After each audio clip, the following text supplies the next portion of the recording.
on 4 different fronts in the same week of 1944. In the bocage of Normandy, an American crew hits the starter, and a 9-cylinder radial catches with the throaty, uneven bark of an airplane engine, because that is exactly what it is. Outside Warsaw, a Soviet Guards crew fires up their tank, and it answers with a high, urgent, 2-stroke mechanical scream, the sound the Germans learned to dread in the dark. In the hills of Italy, a British crew starts theirs, and 30 cylinders wake up in sequence, 5 separate carburetors feeding 5 separate engine banks, a sound like an orchestra tuning. And on a Pacific island, a Marine tank rumbles alive with the deep, smooth thunder of a 500-horsepower V8. 4 completely different sounds, 4 completely different engines, an aircraft radial, a doubled truck diesel, a cluster of 5 car engines, and a purpose-built aluminum V8, with almost no parts in common, built by 4 different corporations in 4 different sets of factories. And here is the thing that should stop you. All 4 of those tanks are the same tank. Same turret, same gun, same transmission, same tracks, same armor layout, same crew positions, same name. The M4 Sherman.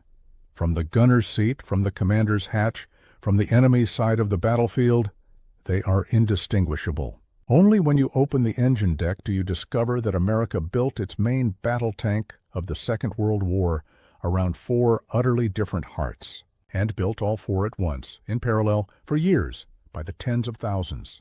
Every instinct of engineering says this is madness. Standardization is the god of mass production.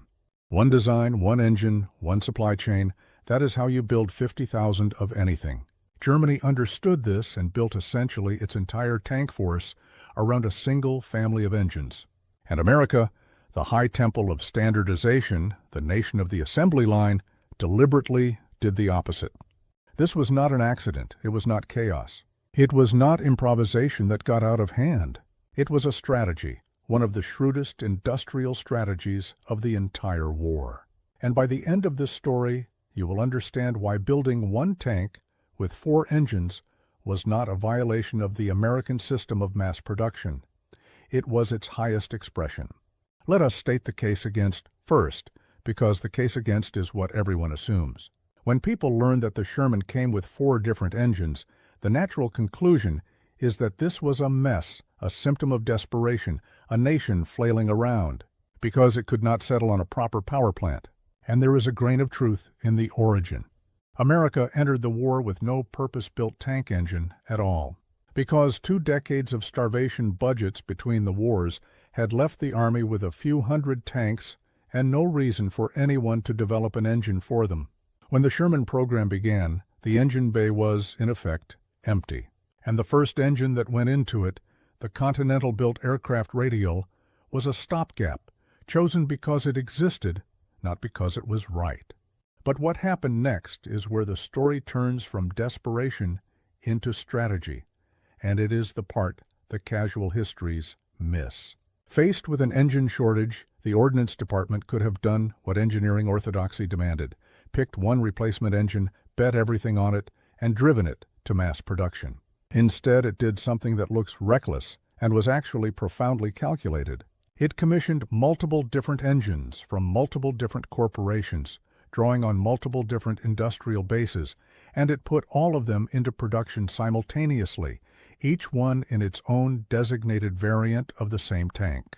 Rather than relying on a single engine supplier, the United States deliberately built the Sherman around several different power plants, precisely so that no single failure, no single shortage, no single bombed factory or failed design or contested resource could ever stop the flow of tanks. The 4 engines were not 4 attempts to find the right answer. They were 4 parallel answers running at once, on purpose, and the purpose was that the Sherman program would be unstoppable. To see how deliberate it was, you have to meet the 4 engines because each one was drawn from a different corner of American industry, and that was exactly the point. The first engine was the one nobody would have chosen if there had been a choice, the Continental R975. A 9-cylinder air-cooled radial designed for aircraft, the descendant of the very engine family that had carried Lindbergh across the Atlantic. It went into the original M4 and the cast-hull M4A1 because in 1940 and 1941 it was the only suitable engine actually available, already proven, already in production, and license-built by Continental Motors so that Wright could concentrate on aircraft. It was, in every sense, a compromise. Its 9 cylinders were arranged in a circle around a single short crankshaft with a single crank throw. All 9 pistons driving that one throw through the elegant master rod and articulating rod arrangement that makes every radial engine possible. One connecting rod gripping the crank pin directly and the other 8 hinged in a ring around it. That circular architecture, perfect for catching the slipstream on an airplane, was a liability inside a sealed steel box, requiring a power-hungry fan. And shroud to force cooling air over the finned cylinders, the engine literally spending part of its own output just to keep itself alive. Its nearly 4-foot diameter drove the whole hull upward, which is a large part of why the Sherman stood so tall and made such a generous target. Its lower cylinders pooled oil when it sat, so crews had to hand crank the engine before every start or risk hydraulic lock, bending a connecting rod. And it was an aircraft engine by temperament, making its power high in the rev range on 80-octane gasoline at a gentle 5.7 to 1 compression, so it had to be flogged to move a 30-ton tank. And yet the radial carried the program through its most desperate hours. It powered the Shermans that fought at El Alamein, through Tunisia, into Sicily and Italy, and up the beaches of Normandy. Continental built more than 53,000 R975s for armored vehicles, more than 7 times what Wright ever built for aircraft. And the Army and Continental improved it relentlessly, version after version, from the 350 horsepower C1 to the 400 horsepower C4, until the compromise had been hammered into a solid, dependable, if never ideal, tank motor. One myth deserves killing in passing. The Sherman's grim early reputation for burning, the Ronson legend, was never really the radial's fault or any engine's. The fires came overwhelmingly from ammunition propellant ignited by penetrating hits, and the cure, wet ammunition stowage, had nothing to do with the engine compartment at all. The radial was the engine of availability, the engine of right now, and in 1942, right now was worth more than perfect. But everyone, from the Ordnance Department to the crews, knew the Sherman deserved better, and rather than wait for one better engine, America went looking for several at once. The next one came from the most unexpected direction imaginable, the engine compartment of a city bus. The second engine was born from arithmetic. General Motors had, in its Detroit diesel division, a superb compact 2-stroke diesel, the 671, designed under the legendary Charles Kettering for buses, trucks, and boats, and already pouring out of a Detroit factory by the thousand. A single 671 at its military rating of 225 horsepower was not enough for a 30-ton tank. So GM's engineers did the obvious, audacious thing. They set 2 complete 671s side by side, each with its own crankshaft, its own blower, its own injectors, and its own clutch, and geared their outputs together into a single transfer case. The result, the GM 6046, made 375 net horsepower and 1,000 pound-feet of torque, and it carried a feature no other Sherman engine could offer. Because the 2 engines were separately clutchable, a crew that took battle damage to one engine could disconnect the dead half and drive home on the other. Redundancy was built into its very architecture. The twin diesel went into the M4A2, and it brought all the diesel virtues, fuel that resisted fire far better than gasoline. No ignition system to fail, no spark plugs, no distributor, no carburetor, a 16 to 1 compression ratio that stretched every gallon into extra miles of range, and the low grunting torque that made the tank tractable at crawling speeds. It also brought a distinctive voice, the high blower whine scream of the 2-stroke firing on every revolution, and sounding like an engine turning twice its actual speed, the voice that gave the whole engine family its nickname, the Screaming Jimmy. 10,968 M4A2s were built. And here is the first glimpse of the deeper strategy, because the American Army itself barely used any of them in combat. The M4A2 was, almost from the beginning, an export product and a special purpose product. Some 4,000 of them crossed the oceans to the Soviet Union, where Guards tank crews who called the tank the MCHA praised its quietness, its rubber block tracks, its leather seats, and its refusal to burn and rode it into the streets of Vienna and Berlin. Hundreds more went ashore with the United States Marines, whose 14 M4A2s at Tarawa in November of 1943 were the first Marine medium tanks ever to fight. The question of who got the diesel Sherman and why is where the four-engine plan reveals its true cleverness. Hold that thought, because before the allocation comes the third engine, and the third engine was the aristocrat of the family, the one that began life intended for the sky. The third engine came out of a failure. In the late 1930s, Ford had developed an advanced all-aluminum V12 aircraft engine aimed at the aviation contracts that were transforming American industry. Ford lost the aircraft engine competition, partly on logistics and politics rather than engineering, and the magnificent V12 was left an orphan, a masterpiece with no customer.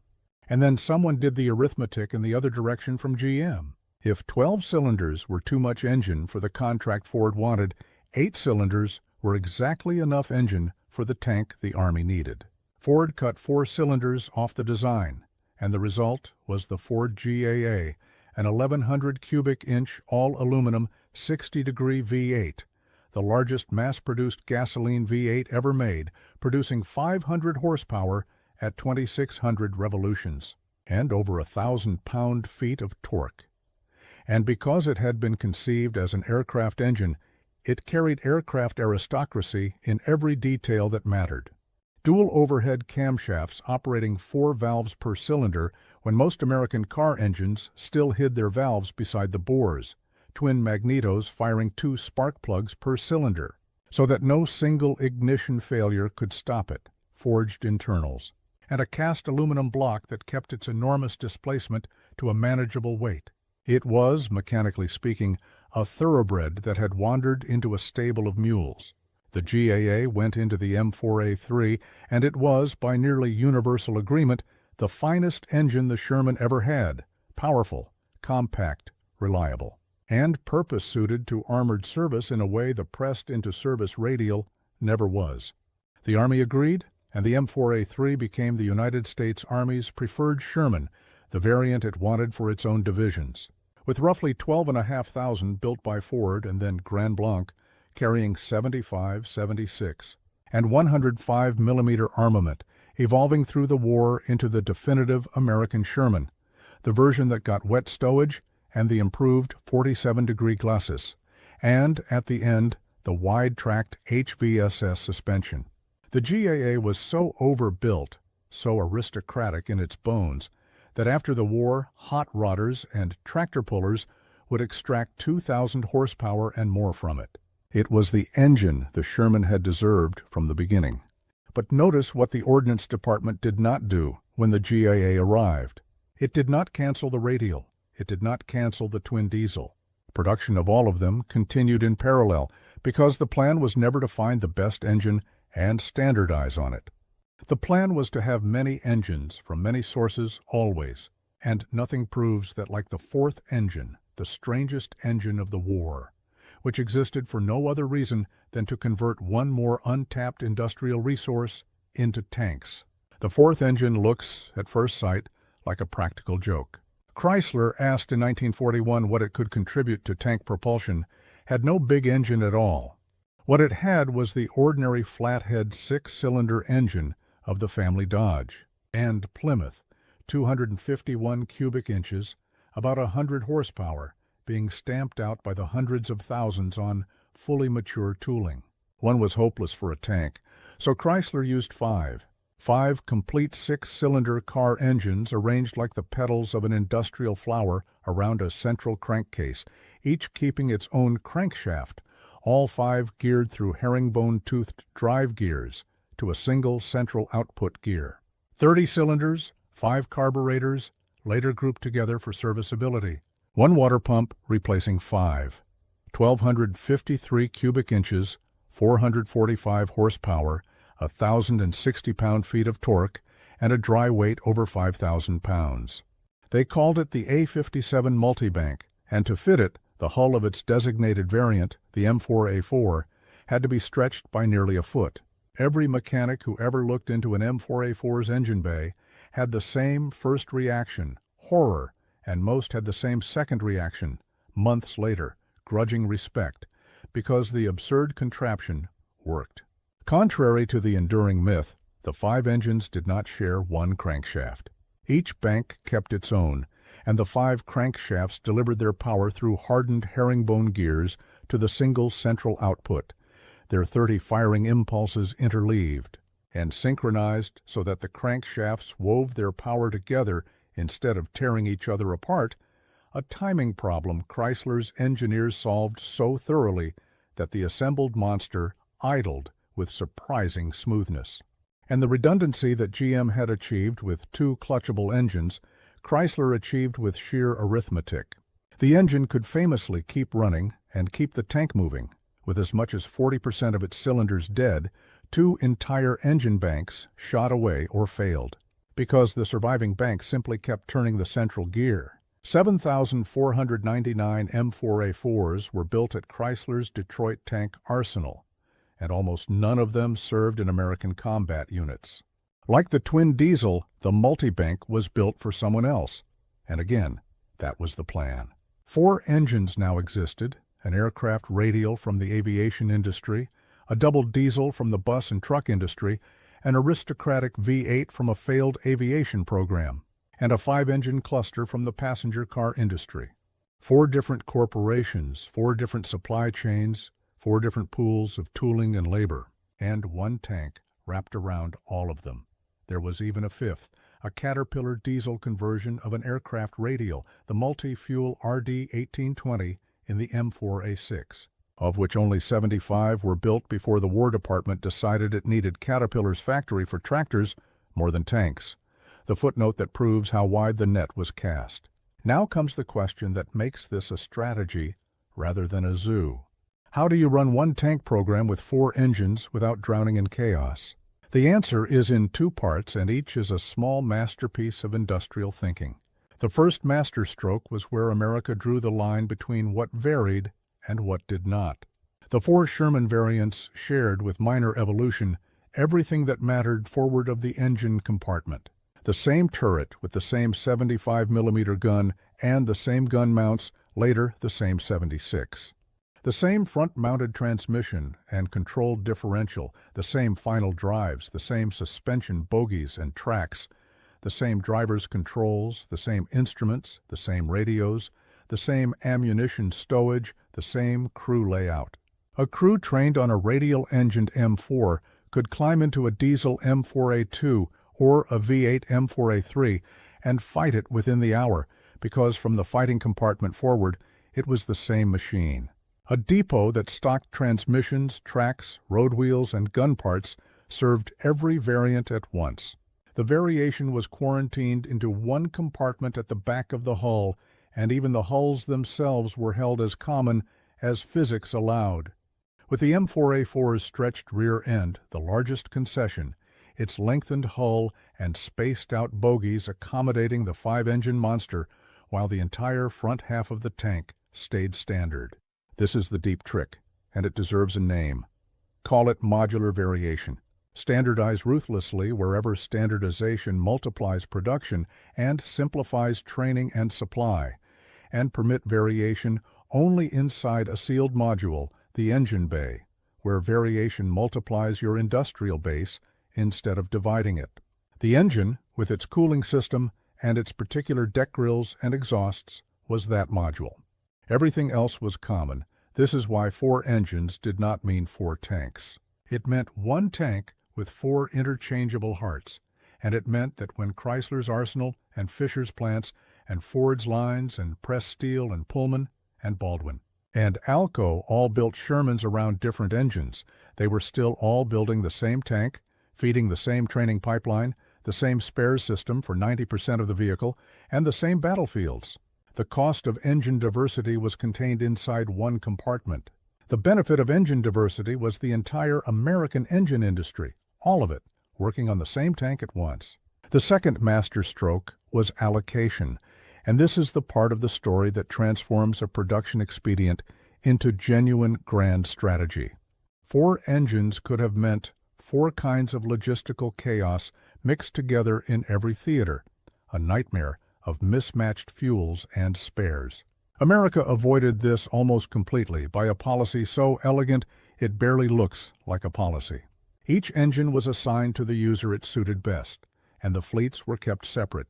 The United States Army, which ran its entire supply chain on gasoline, and had formally decided through the armored force under General Devers to keep diesel out of its overseas fuel stream, took the gasoline engines, the radial, early. And the Ford GAA as its definitive choice, one fuel, one preferred engine, clean and simple.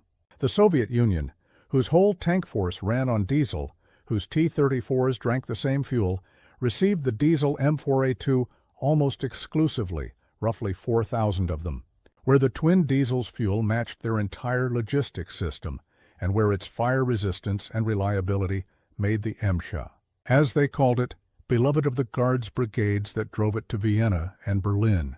The United States Marine Corps, fighting across Pacific beachheads supplied by landing craft, also got the diesel M4A2 for a reason so perfect it sounds invented.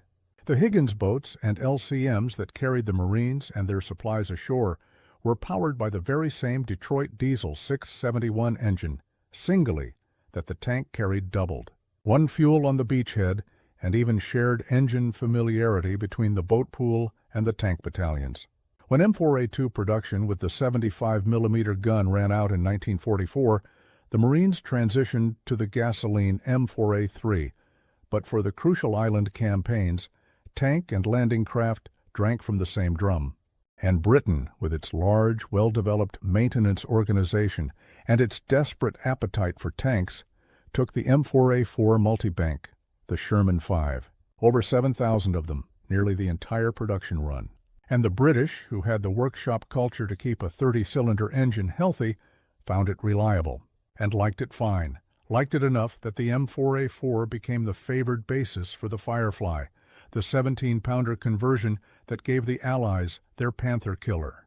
The Soviets offered the same M4A4, tested it, contemplated maintaining 5 engines in the Russian winter, and refused, which tells you the allocation was real. Each user matched to the engine its own logistics and maintenance culture could best support. 4 engines, 4 fleets, 4 sets of users, and almost no mixing. The diversity that should have produced chaos produced instead 4 cleanly separated streams of supply, each internally simple. It was the industrial equivalent of a master sommelier pairing wines, and it worked so smoothly that most histories never even notice it happened. Before the strategy's payoff, the raw ledger, because the numbers themselves tell the story of how the burden was spread. The radial-engined M4 and M4A1 together accounted for the largest early share, roughly 6,700 welded hull M4s and 6,200 cast hull M4A1s with the 75mm gun, plus thousands more with the 76 as the war went on, all riding on Continental's river of more than 53,000 R975s. The diesel M4A2 came to 10,968 tanks from 5 builders, Fisher, Pullman Standard, Baldwin, Alco, and Federal Machine and Welder, consuming some 22,671 engines in twin packs. The Ford-engined M4A3 totaled around 12,500, Ford's own 1,690, followed by the great Grand Blanc runs, 3,071, with the wet stowage, 75. Over 4,500 with the 76, and the rest with the 105 howitzer. The Multibank M4A4 stood at 7,499, all from Chrysler's Detroit tank arsenal, of which 7,443, all but 56, went to the Allies. And the Caterpillar diesel radial M4A6 closed the books at exactly 75. Add the derivatives, and the total Sherman program passed 49,000 tanks, built by roughly a dozen plants, powered by 5 engine families from 5 corporations in barely 3 years. The British, receiving the largest Lend-Lease share at around 15,000 Shermans of all types, imposed their own tidy nomenclature on the American menagerie, and it reads like a map of the 4-engine strategy. The radial M4 became the Sherman M1 and the cast M4A1 the Sherman II. The diesel M4A2 became the Sherman III. The Ford-engined M4A3, which the American Army mostly kept for itself, was the rare Sherman IV in British service. And the Multibank M4A4 became the Sherman V, the most numerous British Sherman of all, the stretched-hull 30-cylinder machine that British workshops kept running from the desert to the Baltic, and onto which British arsenals grafted the 17-pounder gun to create the Firefly, the Sherman VC, the most common panther-killing Firefly of the war. 5 Roman numerals, 5 engines, 1 tank, distributed across the armies of half the world according to who could fuel it, who could fix it, and who needed it most. That is not what chaos looks like. That is what a plan looks like, written in production ledgers and shipping manifests. Now add up what the strategy purchased. First, it bought volume that no single engine could have supplied. The Sherman program built more than 49,000 tanks in about 3 years, and no one engine maker in America, not Continental, not GM, not Ford, not Chrysler, could have powered that flood alone, while the aircraft industry, the truck industry, and the Navy were making their own bottomless demands on the same industrial base. 4 engines meant the program drew simultaneously on the aviation engine industry, the diesel truck and bus industry, the passenger car industry, and Ford's orphaned aviation project. 4 separate streams of tooling, expertise, subcontractors, and labor, none of which had to be diverted from anything else at fatal scale. The radial kept flowing from Continental, while Wright fed the bombers. The 671 lines fed tanks and landing craft and generators at once. Chrysler's car engine tooling made tank engines without a single new engine factory. Ford's V8 rose from a program that would otherwise have produced nothing at all. Second, it bought invulnerability to failure. Any one engine could have failed, in development, in production, or under bombing, and the program would have shrugged. If the Multibank had proven a disaster, the M4A4's share was a fifth of production. If the GAA had been delayed a year, and new engines are always delayed, the radial and the diesel were already flowing. No strike, no shortage, no design flaw, no single point of failure anywhere in the engine supply could stop the Sherman, because the Sherman did not have an engine. It had an engine portfolio. This is the same strategic logic this channel has met before in the story of the plane bearing, the logic of the distributed system with no choke point, no Schweinfurt, nothing concentrated enough to destroy. America applied it to the very heart of its main battle tank, and to see what the opposite choice looks like, you only have to cross the lines, because Germany ran the experiment the other way and paid for it. Germany built its tank force on a single throat. Virtually every German tank and assault gun of the war was powered by an engine from one firm, Maybach.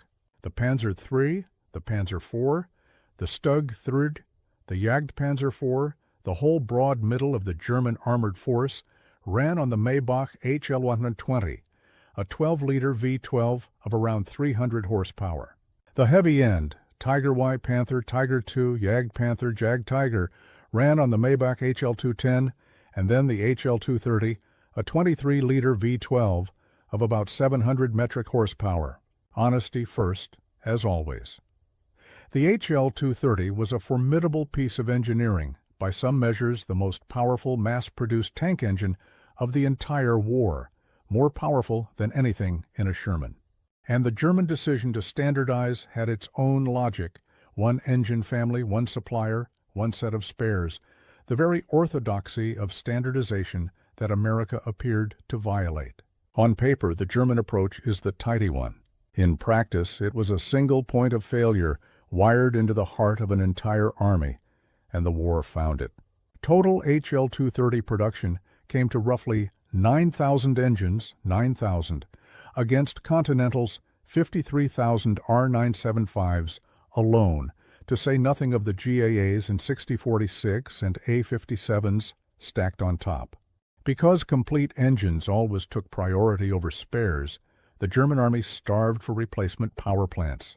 When the first Tigers reached Russia in the autumn of 1942, there was one spare engine and one spare transmission for every 10 tanks, and broken Tigers died for want of parts that did not exist. Albert Speer, who ran German armaments, wrote that Hitler simply never understood the necessity of supplying the armies with sufficient spare parts. And when the bombing came, the single throat was squeezed, production scattered. And by late 1944, the HL-230 was being assembled in an underground factory at a concentration camp, an image that captures the endgame of the monoculture with terrible clarity. Germany had the better single engine and bet everything on it. America refused to bet on any single engine at all, and the refusal, which looked like disorder, was the deeper order. Diversity was not the opposite of the American system. It was the American system applied one level higher to the industrial base itself. An honest account has to enter the costs because the strategy was not free, and pretending otherwise would insult your intelligence. 4 engines meant 4 sets of engine spares, 4 maintenance manuals, 4 training courses for engine mechanics, 4 kinds of engine overhaul lines somewhere in the system. The Army's own gasoline-only policy for overseas forces was itself a cost of the diversity, a rule invented to keep the 4-engine zoo from contaminating the fuel supply chain. And it meant that one of the best Sherman engines, the diesel, was denied to the very Army that built it. The allocation by user policy contained the chaos, but containment took constant discipline. And there were seams, the Marines running diesel tanks inside a gasoline army, remanufactured tanks of mixed types flowing through depots, the occasional unit fighting with a variant it had not trained on. The Multibank demanded a maintenance investment that only the British were fully willing to make, and the American Army was right that it would have been a burden in United States service. None of this was elegant, and the strategy was, explicitly, a wartime strategy with a shelf life. After the war, with time to do things properly, the United States did exactly what orthodoxy prescribes. Developed a single standardized tank engine family, the Continental air-cooled V12s that powered the Pattons, and retired the menagerie. The 4-engine Sherman was not how you build tanks in peacetime. It was how you build 50,000 tanks in 3 years, starting from an empty engine bay, without ever once letting the production line stop. And it should be judged against that problem and no other. Against that problem, the costs were trivial, and the payoff was the war. Every alternative, waiting for the perfect engine, betting on a single engine, rationing tanks to match one engine's output, would have meant fewer Shermans later. And fewer Shermans later was measured in ground not taken and men not supported. The ledger closes decisively in the strategy's favor, but it closes honestly with the costs on the page. The lesson of the 4-engine Sherman reaches well beyond tanks, and it is worth stating plainly, because it inverts the way we usually think about good engineering. We are taught that convergence is maturity, that a well-run program settles on one answer and optimizes it, and that parallel redundant efforts are waste. Sometimes that is true, but the Sherman teaches the other lesson, the one that applies when the stakes are absolute and the environment is hostile, that resilience is worth paying for. And that resilience is not luck, it is a design choice, made deliberately at the level of the system rather than the component. America designed resilience into the Sherman program the way an engineer designs a margin of safety into a bridge. 4 engines instead of 1 for the same reason a bridge carries loads it will never see, because the cost of the margin is known and bearable, and the cost of failure is not. And notice where the resilience lived, not in any single brilliant machine, but in the architecture, the standardized tank with the modular heart. The allocation that matched each engine to its user, the refusal to let any single corporation, factory, fuel, or design become indispensable. Germany's engineers were as good as any alive, And their single point of failure was not a technical mistake, it was a systems mistake, an architecture with one throat. America's 4 engines included compromises, oddities, and one outright monster, and the architecture that contained them had no throat to cut.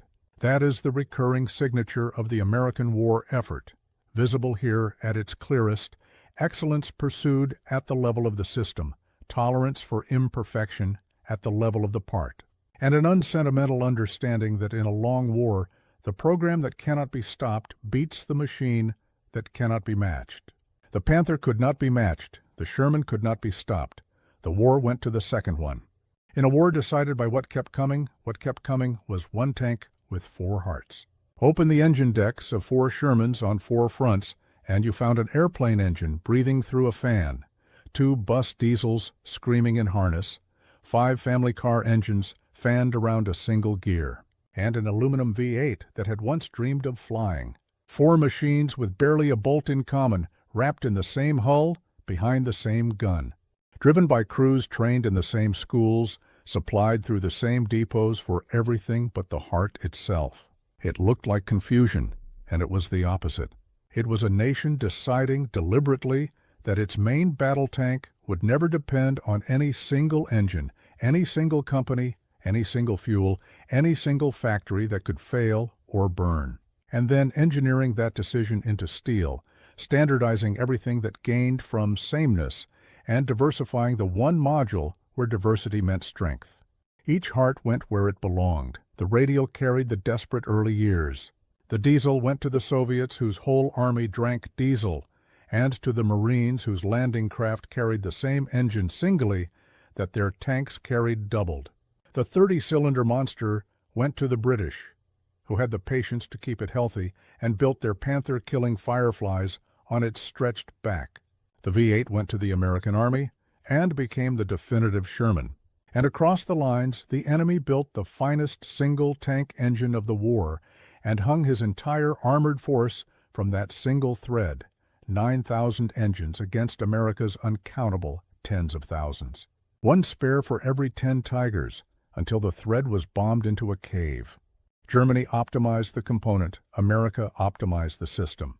In a war fought between industrial architectures, the architecture with 4 hearts and no throat outlasted, outproduced, and finally overran the architecture with one magnificent engine and a single point of failure. 4 completely different engines on purpose. The purpose was victory, and the purpose was achieved. That was the plan, and the plan was enough.